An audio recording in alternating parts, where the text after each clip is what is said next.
10⁻⁻⁰ coulomb. ये बात समझ में आई? इलेक्ट्रॉन और पॉजिट्रॉन के कण उत्पादित करता है, इस पर माइनस में आवेश, इस पर प्लस में आवेश। अब देखिए यहाँ पर टोटल जो आवेश है, गामा फोटोन पे आवेश 0 होता है, प्लस ये यहाँ पर नाभिक का आवेश, यहाँ पर देखिए ये नाभिक का आवेश है ना, प्लस इलेक्ट्रॉन और पॉजिट्रॉन, इलेक्ट्रॉन और पॉजिट्रॉन ई पर माइनस में आवेश और इस पर पॉजिटिव आवेश। ये पॉजिटिव नेगेटिव एक दूसरे को कैंसिल करके यहाँ पे क्या हो जाएगा 0। ये नाभिक से नाभिक का आवेश कैंसिल हो गया, यानी कि टोटल आवेश इधर और टोटल आवेश इधर। रिएक्शन होने से पहले और रिएक्शन होने के बाद आवेश क्या है, समान है, मतलब कि क्या है, आवेश हमेशा संरक्षित रहता है। उम्मीद करता हूं ये बात आपको समझ में आ गई होगी। नेक्स्ट आगे बढ़ते हैं। आवेश का दूसरा गुणधर्म, आवेश का दूसरा गुणधर्म क्या होता है, तीसरा, वो देखते हैं।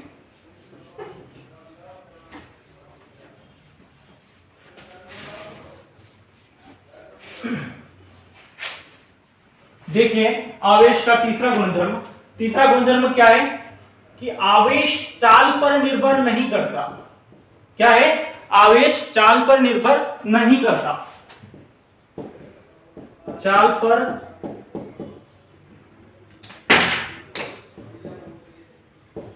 निर्भर नहीं करता, लेकिन द्रव्यमान चाल पर निर्भर करता है, द्रव्यमान चाल पर निर्भर करता है। जैसे धारा बहती है, धारा आपने देखी होगी, अपने घरों में इलेक्ट्रिसिटी आ रही होती है तो वहां पर क्या होता है, इलेक्ट्रॉन का प्रवाह होता है। क्या होता है, इलेक्ट्रॉन का प्रवाह होता है, आवेश का प्रवाह होता है, उससे क्या बनती है, धारा बनती है। मैंने अभी बताया था आवेश के प्रवाह की दर को क्या कहते हैं, धारा कहते हैं। तो ये आवेश के प्रवाह मतलब आवेश की गति हो रही है। अगर इलेक्ट्रॉन का आवेश स्थिर अवस्था में 1.6 × 10⁻⁻�19 कूलम है, नेगेटिव में, तो गतिज अवस्था में भी वही रहेगा या त्वरित अवस्था में भी वही रहेगा। मतलब क्या है कि इलेक्ट्रॉन का आवेश गति करने के साथ में कोई चेंज नहीं होगा। एग्जाम्पल कैसे कि धारा प्रवाह में इलेक्ट्रॉन गति करते हैं लेकिन उनका आवेश फिर भी वही रहता है। तो आवेश चाल पर निर्भर नहीं करता, आवेश चाल के साथ कोई बदल नहीं जाएगा, लेकिन द्रव्यमान बदलता है। वो कैसे बदलता है, द्रव्यमान बदलता है कैसे, द्रव्यमान बदलने के लिए आइंस्टीन ने एक सापेक्षवाद सिद्धांत दिया था। किसने दिया था, आइंस्टीन ने सापेक्षवाद का सिद्धांत दिया था, सापेक्षवाद। वो क्या था वो मैं आपको बताता हूं। यहां पर पहले अपने इंपॉर्टेंट क्या है, वो है कि आवेश जो होता है वो चाल पर निर्भर नहीं करता, मतलब आवेश का वेग से कोई संबंध नहीं होता, वेग के प्रोपोर्शनल नहीं होता है, ये हमेशा क्या रहता है, कांस्टेंट रहता है। जैसे इलेक्ट्रॉन का आवेश जो है वो वही रहेगा, चाहे आप उसको गति कराओ चाहे आप उसको स्थिर रखो। क्लियर? देखिए आइंस्टीन ने सापेक्षवाद का सिद्धांत क्या दिया था, आइंस्टीन ने बताया था कि जो द्रव्यमान होता है वो वेग के साथ में चेंज होता है। अब कैसे होता है, m रिलेटिव होता है m0 upon 1 minus v square upon c square whole root में। ये बात आप ये आइंस्टीन ने एक फॉर्मूला बताया था, उसके अनुसार आवेश चेंज होता है। यहाँ पर v जो है v वो है कण की चाल, क्या है, कण की चाल, और ये हमेशा c के फॉर्मेट में होनी चाहिए, मतलब c/2 c/3 या c का 10% ऐसे कुछ c के फॉर्मेट में होनी चाहिए, तभी ये सापेक्षवाद का सिद्धांत लगेगा, अन्यथा नहीं लगेगा। अब यहाँ पर c क्या है, c है प्रकाश की चाल, किसकी चाल, प्रकाश की चाल, और प्रकाश की चाल आपको पता होगी 3 × 10⁸ मीटर पर सेकेंड होती है। लाइट कितनी स्पीड से गति करती है, 3 × 10⁸ मीटर पर सेकेंड से गति करती है। यहाँ पर v क्या है, कण की चाल, ये v हमेशा c के फॉर्मेट में होना चाहिए। ऐसे नहीं कि आप 100 मीटर पर सेकेंड की स्पीड से भाग रहे हो और आप बोल दो कि आवेश द्रव्यमान तो चेंज हो ही नहीं रहा, तो ये सिद्धांत तब नहीं लगेगा। ये हमेशा किसके फॉर्मेट में होना चाहिए, c के फॉर्मेट में होना चाहिए। देखिए अगर मैं यहाँ पे वेग को बढ़ाता हूं, क्या करता हूं, वेग को बढ़ाता हूं, यहाँ पर अगर वेग को बढ़ाता हूं, देखिए अगर किसी भी चीज में किसी का भाग लग रहा है और उस चीज को आप बढ़ा रहे हो तो जो नेट आंसर होगा वो भी बढ़ेगा। मतलब मैंने यहाँ पे 10 से 20 कर दिया, यहाँ पे 2 का भाग दे रहे थे, 10 में 2 का भाग दे रहे थे तो 5 आ रहा था, अब 20 में दे रहे हो तो 10 आ रहा है, मतलब जो ऊपर वाली संख्या उसको बढ़ा रहे हो तो नेट रिजल्ट भी इसका क्या होगा, बढ़ेगा, मतलब v बढ़ाने पर ये बढ़ेगा। और इसको आप 1 में से घटा रहे हो, ऐसी कोई संख्या जो बढ़ती जा रही है उसको आप 1 में से घटा रहे हो, जैसे माना कि 10 में से आपने पहले 2 को घटाया, अब ये बढ़ के 3 हो गया, कितना हो गया, 3 हो गया, तो जो आंसर आएगा, पहले 10 में से 2 8 आ रहा था, अब कितना आएगा, 7, अब ये 4 हो जाएगा तो कितना आएगा, 6। तो ये चीज क्या होती जाएगी, कम होती जाएगी, मतलब ये नेट, इसका जो पूरा नेट है वो क्या होता जाएगा, कम होता जाएगा। अगर ये कम हो रहा है और इसमें इसका भाग दे रहे हैं तो ये जो नेट आंसर आएगा वो क्या होगा, बढ़ेगा। जैसे आप पहले 10 में 2 का भाग दे रहे थे, है ना, अब आपने 10 में 1 का भाग दिया, तो देखिए 10 में 2 का भाग दिया तो 5 आ रहा था, अब कितना आएगा, 10 आएगा। मतलब नीचे वाली संख्या को अगर आप कम कर रहे हो तो नेट इसका आंसर क्या होता जाएगा, बढ़ता जाएगा। मतलब क्या है कि वेग बढ़ाने पे द्रव्यमान क्या होगा, बढ़ेगा, वेग बढ़ाने पे द्रव्यमान क्या होगा, बढ़ेगा। किसी भी कण का वेग बढ़ाने पे उसका द्रव्यमान क्या होता है, बढ़ता जाता है, क्या होता है, बढ़ता जाता है, यहाँ आइंस्टीन ने बताया था। लेकिन आवेश नहीं बढ़ता, आवेश वेग से परिवर्तित नहीं होता। ये बात आपको समझ में आ गई होगी, ये आवेश का गुणधर्म है क्या, कि आवेश चाल पर निर्भर नहीं करता। यहां तक आपको समझ में आ गया होगा। नेक्स्ट आवेश का जो गुणधर्म है वो मैं आपको बता देता हूं लास्ट।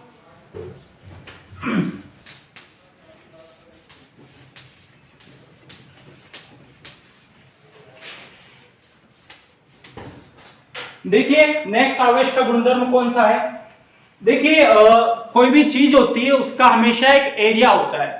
मतलब आप आपके घर में रहते हो तो आपके घर में आपका एक एरिया है, कोई दूसरा आपके जैसा या कोई भी दूसरा वहां पर आएगा तो आप उस पर प्रभाव डालोगे, या तो आप उसको बुला लोगे या आप उसको भगा दोगे, या आपका उस पर प्रभाव रहेगा। ऐसे ही आवेश में भी होता है, ऐसे ही चुंबक में भी होता है। उनके चारों ओर का अपना एक फील्ड होता है, अपना एक क्षेत्र होता है। उस क्षेत्र में आने पर उसी प्रकार का अगर कोई दूसरा कण आता है तो या तो वो उनको दूर भगाते हैं या उनको पास बुलाते हैं। पास बुलाने को अपन आकर्षण कहते हैं, दूर भगाने को अपन क्या कहते हैं, प्रतिकर्षण कहते हैं। जैसे आपने चुंबक में देखा होगा, दो चुंबक अगर आप पास में लाते हो तो या तो वो दूर भाग जाएगी या पास में आ जाएगी या चिपक जाएगी। वो कैसे होता है, अगर आप नॉर्थ को पास में लाते हो तो दूर भगाएंगे, अगर आप नॉर्थ साउथ को पास में लाते हो तो पास में बुलाएंगे, ठीक है। तो यहाँ पर आवेश में भी ऐसे ही होता है। जैसे माना कि ये आवेश है तो इस आवेश के चारों ओर इसका एक क्षेत्र होता है, क्या होता है, इसका एक क्षेत्र होता है। उसको अपन क्या बोलते हैं, विद्युत क्षेत्र बोलते हैं। क्या बोलते हैं, विद्युत क्षेत्र बोलते हैं। जैसे माना कि एक चुंबक है, तो चुंबक के चारों ओर भी अपना एक क्षेत्र होता है। क्या होता है? चुंबक के चारों ओर भी अपना एक क्षेत्र होता है, जहां पर दूसरी चुंबक अगर आप लाते हो तो वो उस पर क्या लगाती है? बल लगाती है। अगर दूसरी चुंबक के लाने पर वो बल लगा रही, मतलब इसका एक क्षेत्र है, तो उस क्षेत्र को आप बोलते हैं चुंबकीय क्षेत्र। क्या बोलते हैं?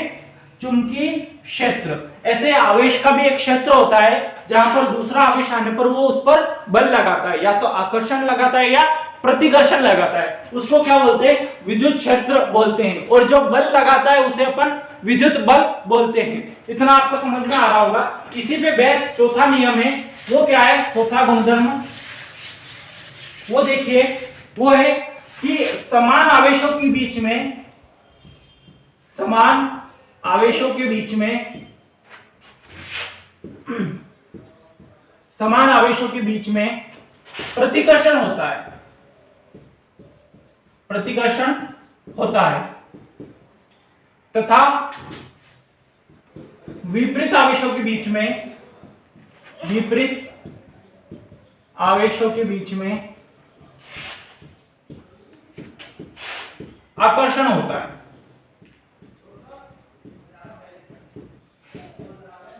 क्या होता है? समान आवेशों के बीच में प्रतिकर्षण होता है और विपरीत आवेशों के बीच में आकर्षण होता है। मैंने कल बताया था कि बेंजामिन फ्रैंकलिन के हिसाब से दो प्रकार के आवेश होते हैं, धनावेश और ऋण आवेश। अगर आप धनावेश और धनावेश को पास में लाते हो तो वो क्या करेंगे? एक दूसरे पे विपरीत बल लगाएंगे और एक दूसरे को क्या करेंगे? दूर भगाएंगे। अगर आप ऋण आवेश या ऋण आवेश को पास में लाते हो तो वो क्या करेंगे?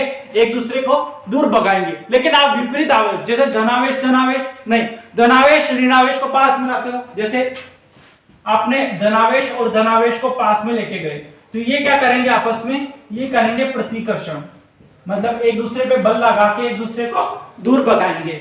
अगर आप ऋणावेश और ऋणावेश को पास में ले गए तो क्या होगा? यहां पर भी क्या होगा? प्रतिकर्षण होगा। लेकिन अगर आप धनावेश और ऋणावेश को पास में ले गए तो क्या होगा? यहां पर आकर्षण होगा और एक दूसरे के क्या हो जाएंगे? चिपक जाएंगे। एक दूसरे से क्या हो जाएंगे? चिपक जाएंगे। ये दोनों एक दूसरे को क्या करेंगे? पास में बुलाएंगे। इन पर क्या लगेगा? आकर्षण बल लगेगा। जैसे अगर आप नेगेटिव पॉजिटिव को पास में ले जाओ तब भी क्या होगा? आकर्षण होगा। मतलब क्या है कि समान आवेशों के बीच में क्या होगा? प्रतिकर्षण, और विपरीत आवेशों के बीच में क्या होगा? आकर्षण होगा। इतना आपको समझ में आ गया होगा। ये थे आवेश के गुणधर्म। नेक्स्ट वीडियो में मैं आपको विद्युत बल के बारे में बताऊंगा। कल के वीडियो में मैंने प्रोटॉन का जो द्रव्यमान लिखा था उसमें थोड़ी सी मिस्टेक हो गई थी, उसे आप सही कर लेना। प्रोटॉन का द्रव्यमान मैंने आपको लिखा था 1.68 × 10⁻28 लिख दिया था, तो वो -28 ना होकर वो 27 ही होता है। यहाँ पर भी मैंने 8 लिख दिया था गलती से, तो प्रोटॉन के द्रव्यमान को आप सही कर लेना। ये किलोग्राम में होता है। प्रोटॉन के द्रव्यमान को आप सही कर लेना। उम्मीद करता हूं आज का वीडियो आपको समझ में आया होगा। वीडियो अच्छा लगा हो तो वीडियो को लाइक करें, और जिसको भी जरूरत हो, अगर आपको नहीं हो तो आप दूसरे को शेयर कर दे, जिसको जरूरत हो उस पर शेयर कर दे, ताकि ज्ञान सब तक पहुंच सके। इसलिए हमने ज्ञान ऑनलाइन चैनल शुरू किया है, क्योंकि अभी लॉकडाउन में स्कूल नहीं चल रहे, ना कोई कुछ और चल रहा है, तो इसीलिए मैंने सोचा कि ऑनलाइन पढ़ाते हैं, तो ताकि आपका सिलेबस आपके पास अच्छे से कवर रहे। अब स्टार्ट कर दिया है, धीरे धीरे फिजिक्स अपन पूरी करती जाएंगे। जैसे ही इलेक्ट्रोस्टैट होगा अपन इसके बाद नेक्स्ट चैप्टर शुरू कर देंगे। अगर आपने चैनल को सब्सक्राइब नहीं किया है तो अभी सब्सक्राइब कीजिए और घंटे का बटन भी दबा दीजिए, ताकि हम नेक्स्ट वीडियो डालें तो आपको पता चल जाए। अगर आपने इससे पहले वाला वीडियो नहीं देखा है तो डिस्क्रिप्शन में लिंक दी हुई है, इससे पहले वाला वीडियो देखिए, तभी ये वीडियो समझ में आने वाला है, क्योंकि आवेश के बारे में मैं थोड़ा कुछ उस वीडियो में बता रखा है। अगर नहीं देखा है तो डिस्क्रिप्शन में मैंने लिंक दे रखी है, इसका पार्ट फर्स्ट देखे, फिर पार्ट सेकंड देखे, ताकि आपको अच्छा समझ में आए। अपने को समझने से ज्यादा काम है। आई बात समझ में? तो ज्ञान ऑनलाइन को सब्सक्राइब कीजिए और मिलते हैं नेक्स्ट वीडियो में। तब तक के लिए धन्यवाद। पढ़ते रहिए। धन्यवाद।